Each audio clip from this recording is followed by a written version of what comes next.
Thanks for nothing, Mom. Really set me up for success there.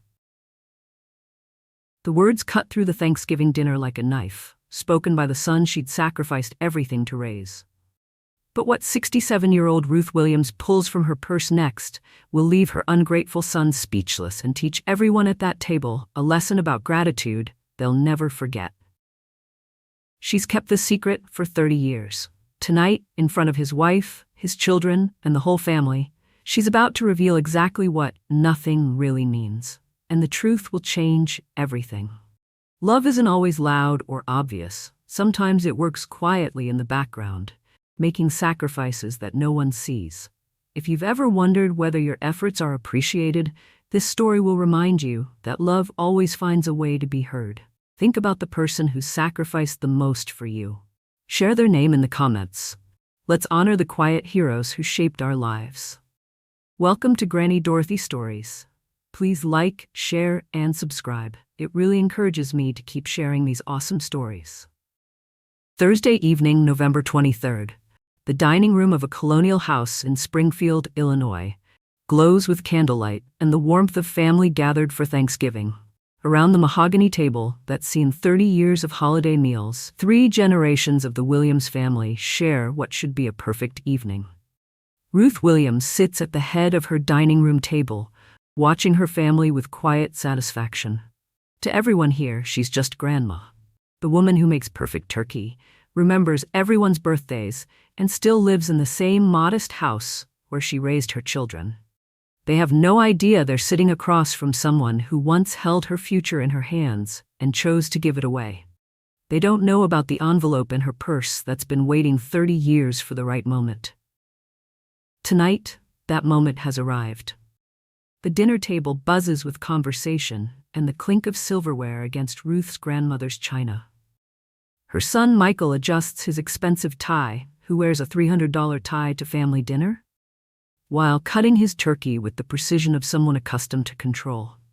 His wife Jennifer sits rigidly beside him, her designer dress looking out of place in Ruth's warm, lived-in dining room. She keeps glancing around like she's calculating the home's value and finding it lacking. Their teenagers, Emma and Tyler, seem more interested in their phones than the family gathering, occasionally rolling their eyes when adults speak too loudly. Across the table, Ruth's daughter Lisa helps her 8-year-old daughter Sophie with her dinner, both of them relaxed and genuinely happy to be here. Lisa catches Ruth's eye and smiles, the kind of smile that says, "I see you, Mom, and I appreciate this." The house itself tells Ruth's story. Modest but warm, filled with family photos spanning decades. What the photos don't show is the sacrifice behind each smile, the choices Ruth made that allowed these moments to exist. "This turkey is incredible, Mom," Lisa says, helping Sophie cut her meat. "You've outdone yourself again." Ruth beams.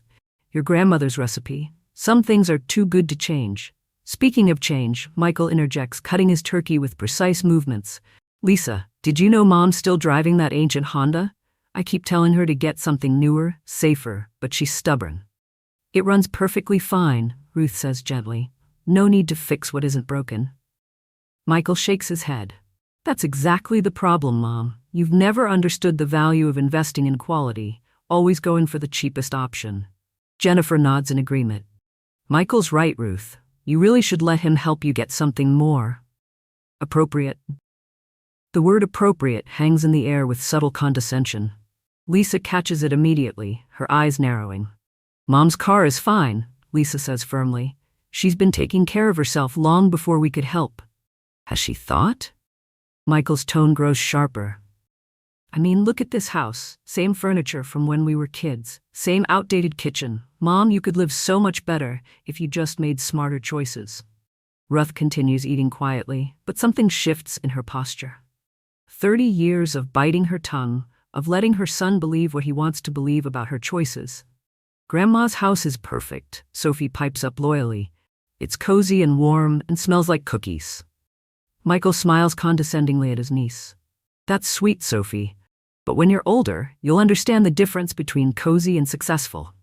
"Michael," David warns quietly, recognizing dangerous territory. But Michael is just getting started, emboldened by wine and his own perceived success. He leans back in his chair with the casual arrogance of someone who's never questioned his own fortune. Look, I'm not trying to be harsh, but let's be realistic here. His voice carries the same tone he uses in boardrooms when dismissing weak arguments. You had opportunities, Mom. Real opportunities. But you always chose the safe route, the comfortable route. Never push yourself to achieve anything significant.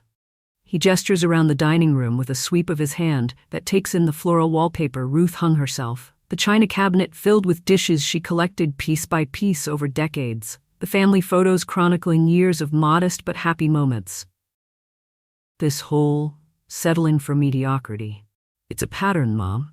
And honestly, it affected us kids. We had to figure out ambition and success completely on our own because we certainly didn't learn it at home. Emma, his 16-year-old daughter, looks up from her phone, her young face creased with embarrassment. Dad, seriously? That's incredibly rude. It's honest, Michael replies without missing a beat, cutting another piece of turkey with surgical precision. Your grandmother made her choices, and I made mine. That's exactly why I can give you and Tyler opportunities she never could give us. Why you'll go to college debt-free. Why you drive a decent car. Why you don't have to worry about money like Lisa and I did growing up. The temperature in the room seems to drop 10 degrees. Jennifer fidgets with her napkin, suddenly fascinated by the pattern. Tyler stares at his mashed potatoes, like they contain the secrets of the universe. Lisa's face flushes deep red, her jaw clenched so tight the muscles show. David reaches over to squeeze his wife's hand, a silent warning to let this play out. Michael, Ruth says quietly, her voice steady despite the hurt flickering in her brown eyes, I did the best I could with what I had. Michael sets down his fork and looks directly at his mother, his expression a mixture of pity and frustration that makes everyone at the table uncomfortable. Did you think, Mom? Really?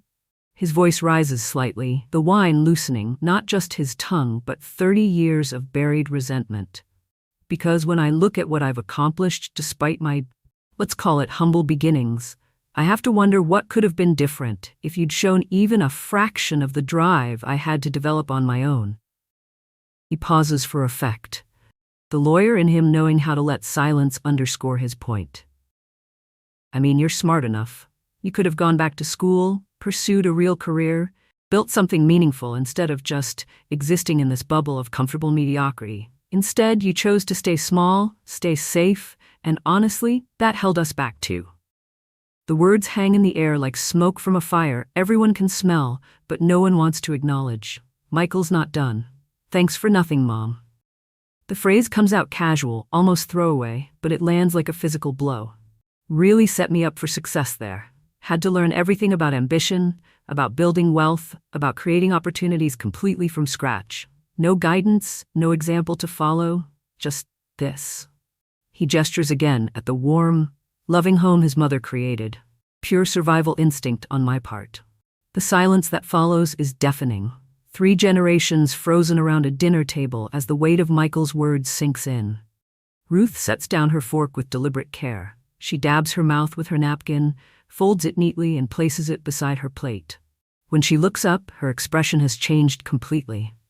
You're right, Michael, she says calmly. I made choices, 30 years of choices that shaped your entire life. She reaches for her purse beside her chair, a worn leather bag that Jennifer has probably judged as shabby. From inside, Ruth withdraws a manila envelope, yellowed with age. I've carried this for 3 decades, Ruth continues, her voice carrying new authority, waiting for the right moment to share it. I thought that moment would be my funeral, when someone else would read it aloud. But apparently tonight is the night. Michael's confident expression wavers slightly. Mom, what are you? I have a gift for you, Michael, Ruth interrupts, sliding the envelope across the table.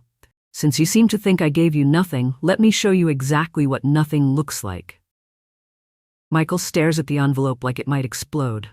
Around the table, every eye is fixed on the exchange. Even the teenagers have put down their phones. Open it, Ruth says simply. With trembling fingers, Michael breaks the seal that's held Ruth's secret for 30 years. Inside are documents, official papers, letters, photographs. As he reads, his face goes from confusion to shock to something approaching horror. "What is this?" he whispers. Ruth's voice remains steady, but there's steel underneath now. "That, Michael, is the full scholarship to Harvard Law School that I turned down when I was 23 years old." The room erupts in gasps. Jennifer's wineglass stops halfway to her lips. Lisa's eyes widened in disbelief. "You see," Ruth continues, "I was accepted to Harvard Law School in 1979. Full scholarship, everything paid for. I was going to be a lawyer, just like you became. Had my whole life planned out." Michael's hands shake as he examines the documents. The acceptance letter, the scholarship details, all bearing his mother's maiden name, Ruth Elizabeth Patterson. "But then," Ruth's voice softens, "I found out I was pregnant with you." The words land like physical blows around the table. Michael's mouth opens and closes, but no sound comes out. "Your father was, well, he was young and not ready for responsibility, so I had a choice to make. Harvard Law School and my own dreams, or you." Ruth reaches across and takes the papers back from Michael's nerveless fingers. "I chose you. I turned down Harvard. I gave up law school. I took a job as a secretary at Patterson Insurance. You remember Mr. Patterson, don't you? The one who gave me health insurance and flexible hours so I could raise you?" Michael nods mutely, remembering the kind older man who always sent Christmas cards. "I worked there for 35 years, Michael. Same company, same modest salary, same unambitious choices that allowed me to be home when you got off the school bus. That allowed me to attend every little league game, every school play, every parent-teacher conference." Ruth's voice grows stronger with each revelation. "Those cheap choices you mentioned? Let me tell you about cheap. I bought my clothes at thrift stores so you could have name-brand shoes for school. I drove used cars so you could take piano lessons and baseball and debate teams. I lived in this same house because stability was more important than impressive, and every extra dollar went into a college fund for you and Lisa." Jennifer has gone completely pale. Emma and Tyler are staring at their grandmother with new eyes. "The reason you don't remember struggling, Michael, is because I made sure you never had to. The reason you had opportunities is because I sacrificed mine to create them for you." Michael finally finds his voice. "Mom, I didn't know." "Of course you didn't know," Ruth replied calmly. "That was the point. A mother's love isn't supposed to come with a receipt, but apparently gratitude isn't automatic either." She pulls out another document from the envelope, a bank statement. "Do you know what I could have done with a Harvard law degree? What could I have earned over 30 years as an attorney instead of a secretary?" She slides the calculation across to Michael. The numbers are staggering, millions of dollars in lost potential income. "But here's what I did instead," Ruth continues, producing one final document. "I took every penny I could save and invested it, quietly, carefully, over 30 years. This document is different, a portfolio statement from a major investment firm." Michael's eyes scan the numbers and his face goes white. "This can't be right." $1.8 million, Ruth says simply. "Turns out I was ambitious after all, just not for myself." The silence around the table is absolute. Tyler has actually put his phone down completely. "You see, Michael, while you were building your career with the foundation I provided, I was building something else. Security for my family, a legacy that would last." Ruth stands slowly, moving around the table with quiet dignity. "That ancient Honda you're so embarrassed by? It's paid for. This modest house? It's paid for. And that college fund that sent you to Northwestern Law School debt-free? That was just the beginning." She stops behind Michael's chair, placing her hands gently on his shoulders. "I could have lived in a mansion, Michael. I could have driven luxury cars and worn designer clothes and impressed people at cocktail parties. But I chose differently. I chose to be the foundation you built your success on, even if you never saw it." Michael's voice breaks. "Mom, I'm so sorry. I had no idea." "The saddest part," Ruth continues softly, "is that I was proud of who I became, proud of the choices I made, proud of the children I raised. Until tonight, I thought I'd done something worthwhile with my life." She moves to look out the dining room window at the garden she's tended for 30 years. "But maybe you're right. Maybe I should have chosen differently. Maybe I should have gone to Harvard, built my own empire, and let you figure out your own way in the world." "No." The word explodes from Michael as he jumps up from his chair. "No, Mom. That's not, I didn't mean." He moves toward her, but Ruth holds up a gentle hand. I have one more gift for you, Michael, she says, returning to her purse. Something I've been saving for the right moment. This time, she withdraws a simple white envelope with Michael's name written in her careful handwriting. This is what I originally planned to give you tonight, before your little speech about my failures. Michael opens the envelope with shaking hands. Inside is a check and a letter. The amount on the check makes him gasp audibly. $400,000, Ruth explains. Your share of what I've saved. I was going to announce tonight that I'm dividing my investments among my children and grandchildren. A head start for your kids' college funds. Maybe a chance for Lisa to reduce her work hours and spend more time with Sophie. Michael stares at the check, tears starting to form in his eyes. But that's not the real gift, Ruth continues. Read the letter. With trembling hands, Michael unfolds the letter and begins to read aloud, his voice breaking. My dearest Michael, by the time you read this, you'll know the truth about the choices I made. I want you to understand that I have never, not for one single day, regretted choosing you over Harvard. You gave my life meaning and purpose that no career could have provided. Watching you grow into a successful, intelligent man has been my greatest achievement. The pride I feel when I hear people say, "That's Ruth Williams' son," is worth more than any professional accolades I might have earned. You are my legacy, Michael.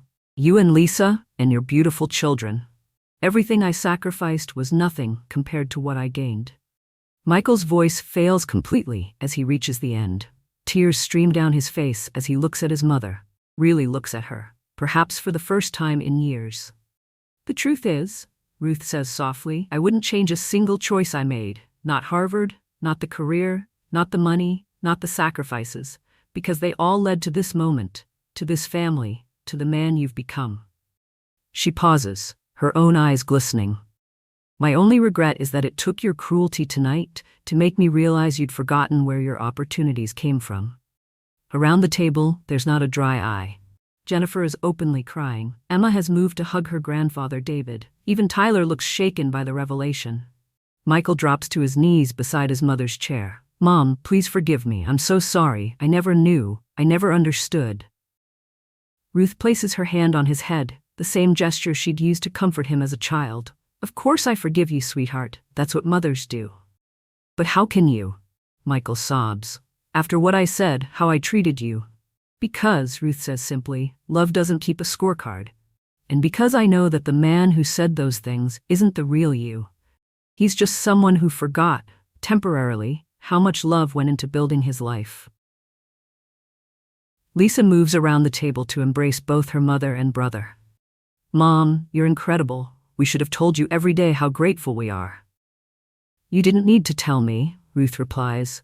I could see it in your lives, in your happiness, in the way you're raising your own children with love and security. That was enough payment. Sophie, who's been unusually quiet, suddenly speaks up.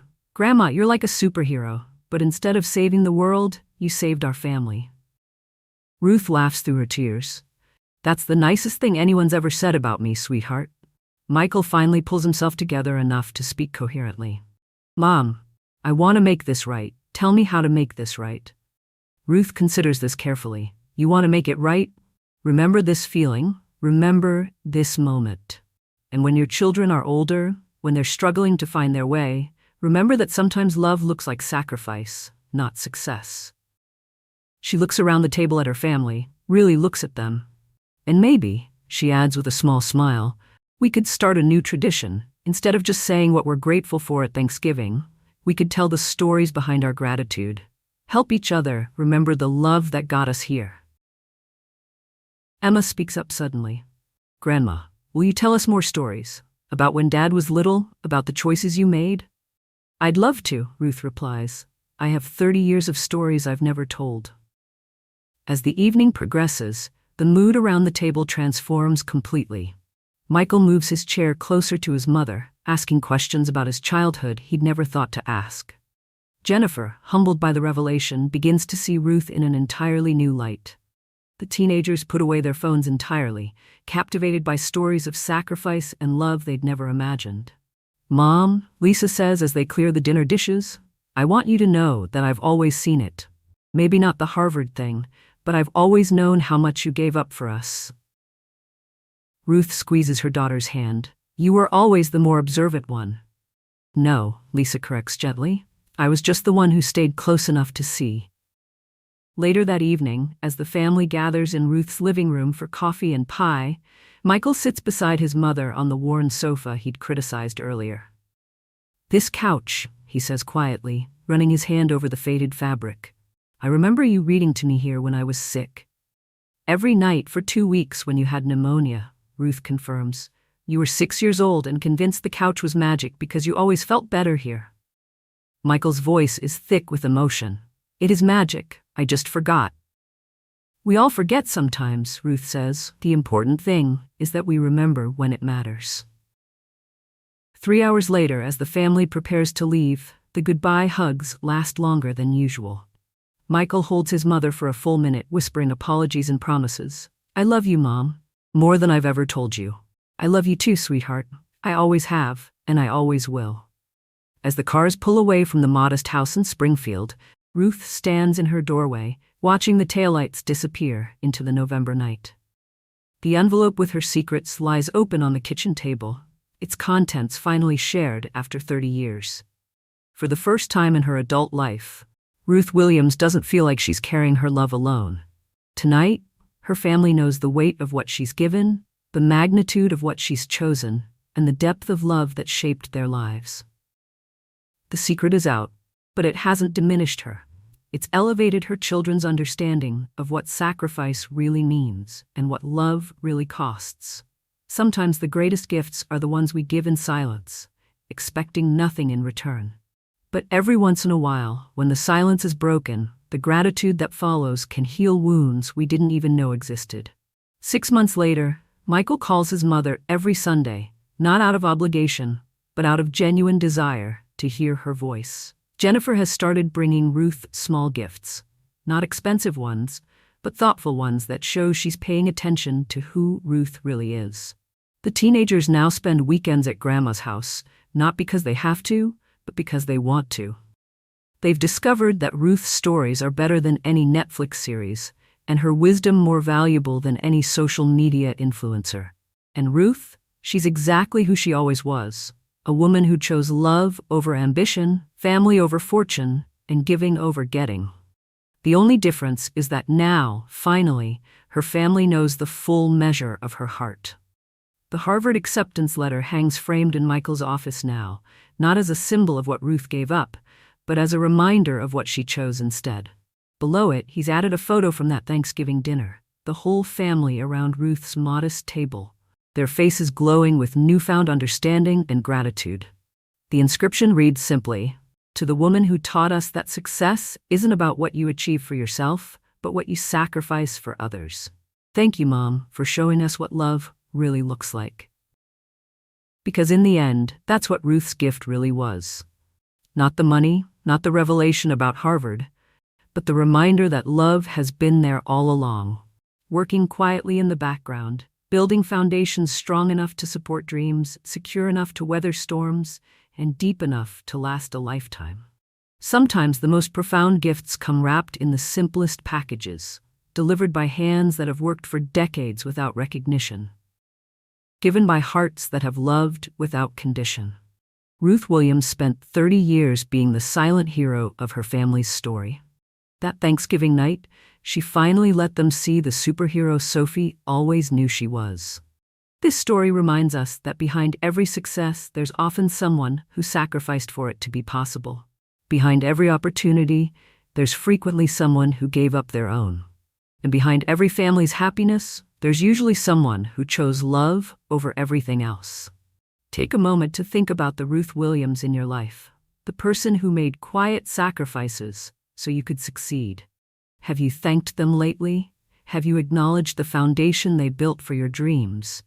Share this story with someone who needs to remember that love often works in silence, but its impact echoes through generations. And if you have your own Ruth Williams story about the person who sacrificed for your success, share it in the comments below.